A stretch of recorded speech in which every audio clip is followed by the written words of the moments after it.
Mis padres me prohibieron ir a las reuniones familiares porque, según ellos, yo era demasiado feliz, como si eso fuera un delito imperdonable ante la constante frustración de mi hermana Livia,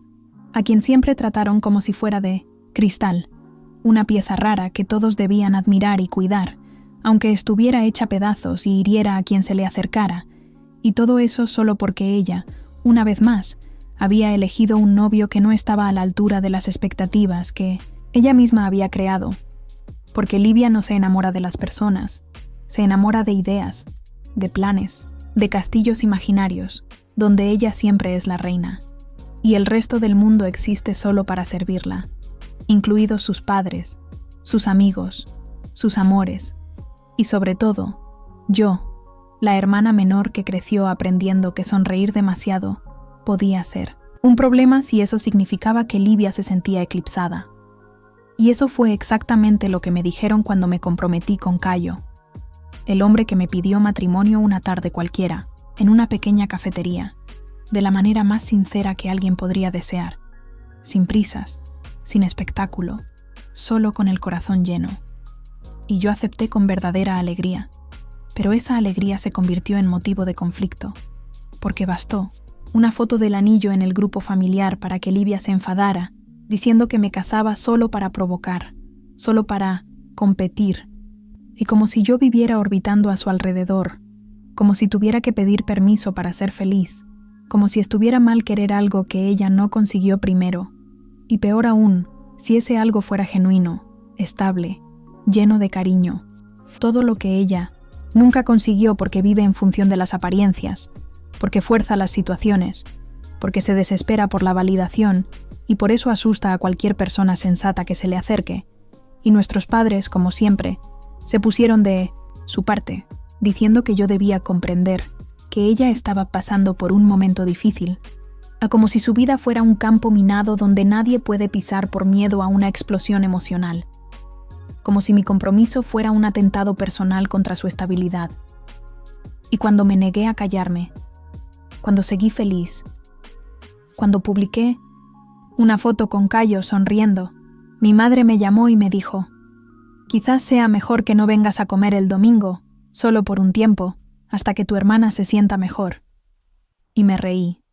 no porque fuera gracioso, sino porque era absurdo. Me estaban expulsando de la casa de mi infancia por ser demasiado feliz, y entonces me di cuenta de que nunca se trató de lo que era correcto, sino de mantener la paz en el reino de Livia, y por eso respondí que no solo no iría el domingo, sino que tampoco los invitaría a mi boda. No porque quisiera castigarlos, sino porque no quería que contaminaran un momento que por fin era mío.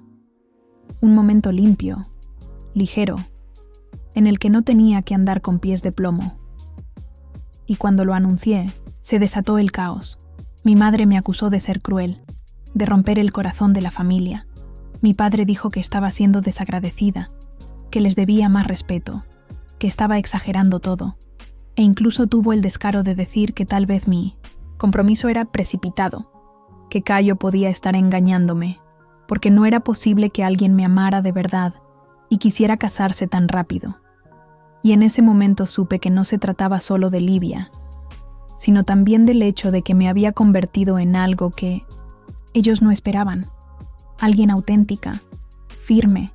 feliz por mí misma, sin necesitar su aprobación. Y eso dolía,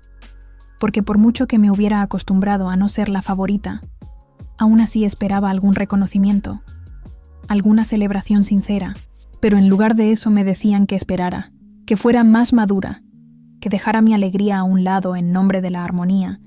y con cada conversación me daba más cuenta de que esa armonía solo existía cuando yo me rebajaba, cuando aceptaba mi papel de figurante en la telenovela de la vida de mi hermana. Y entonces hice lo que nunca imaginé que haría. Escribí una carta abierta a mi familia, la publiqué en las redes sociales, conté todo, desde las pequeñas situaciones en las que me silenciaban, hasta esta reciente decisión de excluirme por ser demasiado feliz, y la reacción fue una tormenta.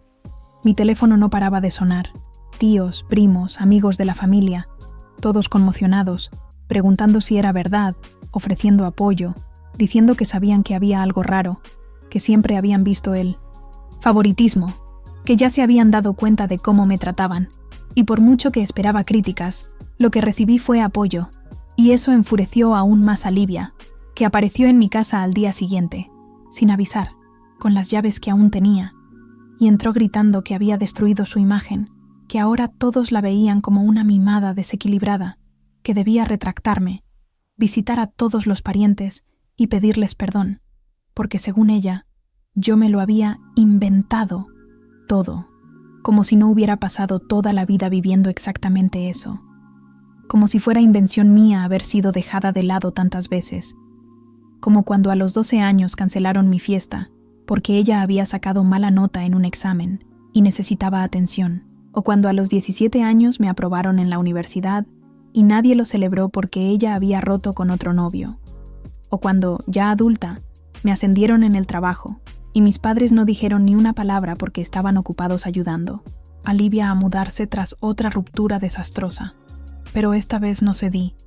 Le pedí que me devolviera las llaves, que se fuera de mi casa, que respetara mi espacio. Y cuando intentó culparme por robar el amor de la familia, le dije que el amor no se roba, se da o se niega, y que yo nunca lo había recibido por completo de ellos, así que ahora tampoco se lo ofrecería. Y antes de irse me escupió palabras duras. Me dijo que mi matrimonio no duraría, que Cayo me dejaría en cuanto se diera cuenta de quién era yo en realidad, que era egoísta, falsa, oportunista, y que algún día me arrepentiría.